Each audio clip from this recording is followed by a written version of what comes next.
Pyetja tjetër është e lidhur pak me perspektivë. Okay. Sepse tashi po lexoja një artikull nga Stephen Kotkin të Foreign Affairs edhe po fliste për si merr fuqinë një autoritar, një burr autoritar, në këtë rast po e krahasonte me Trumpin, kush do kishte thënë që do flisnin për Amerikën në këto terme, po çfarë më la përshtypje është se mënyra se si po fliste ishte me një qetësi.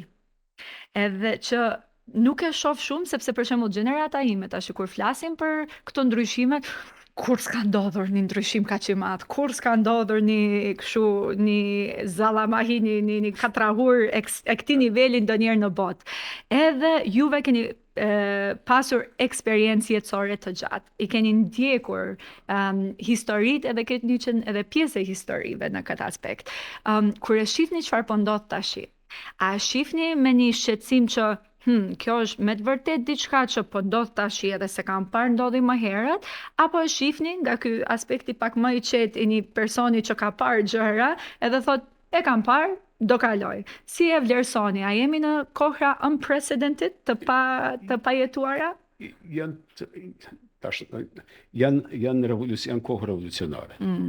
Do të thonë ne jemi në kohë e cila ka potencialin e njëjtë të ndryshimit apo të ngjashëm të ndryshimit çfarë kishte rënja e murit të Berlinit.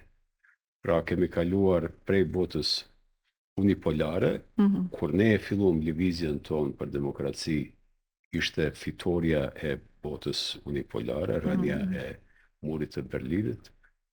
Pavarësia jonë u mundsua në atë botë unipolare, falë pranisë forcës së madhe të Shtetet Bashkuara të Amerikës, falë fitores së perëndimit të konceptit të demokracisë liberale në perëndim, tash jemi në një periudhë transformative, nga e cila jo domosdoshmërisht do të del një unifikim konceptual. Pra do të kemi ndeshje konceptuale. Ndeshja e parë konceptuale, e cila ende pa ndodhur kjo, është mes Kinës dhe Shtetet Bashkuara të Amerikës, po flas nga fuqia ekonomike, ushtarake, por konceptualisht. Kina gjatë këtij çerekëshekulli ka arritur që prej 5% të popullatës që jeton në klasë të mesme të kaloj diku të mbi 50% dhe Shtetet Bashkuara të Amerikës dhe Kina kanë pak ka shumë të njëjtën nivel të popullatës me atë që niveli popullatës që është në klasë mesme është duke rënë në Shtetet Bashkuara, në Kinë është duke u ngritë.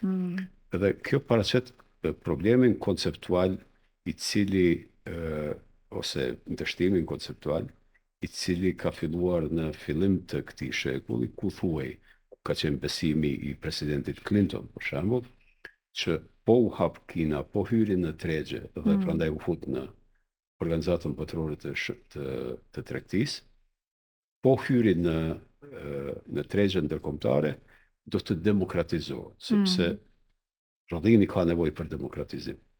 Kina dëshmoi të kundërtën, se mund të ketë prodhim kapitalist nën kontroll të Partisë Komuniste apo çka do të quhet ajo, një sferë super korporative e cila menaxhon këtë shtet. Dhe kjo ndeshje e damton imazhin edhe konceptin e demokracisë si liri e cila jep liri të tjera. Pra, ne e filluam në vitin 1989 me idenë se demokracia dhe liria e tregut shkojnë bashkë. Dhe nëse s'kemi demokraci, nuk të kemi liri tregut dhe anasjetas. Dhe kjo u tregua e suksesshme në rastin e shteteve tona evropiane, dikun më shumë, dikun më pak, por përgjithsisht Polonia është shembulli më eklatant i lirisë e cila prodhon për një herë forcimin e shtetit. Polonia është sot fuqia e katërt ushtarake politike në Evropë. Kështu që problemi i kësaj periudhe në të cilën ne gjendemi është sikur edhe atëherë në vitin 1989 ta identifikojmë fillimisht procesin historik dhe të jemi në anën e duhur të historisë.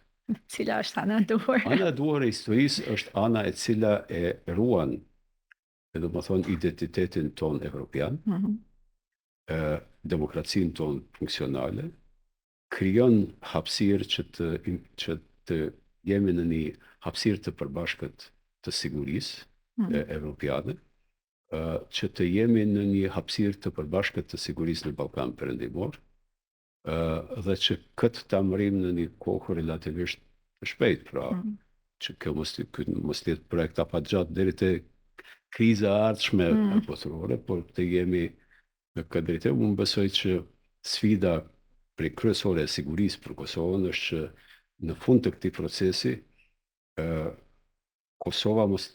kufiri mes Kosovës dhe Serbisë mos jetë kufiri i ndarës mes botës perëndimore dhe botës euroaziatike, por që i tërë ky region të jetë pjesë e një hapësire politike të sigurisë evropiane, dhe unë mendoj se ka mundësi për një gjë të tillë.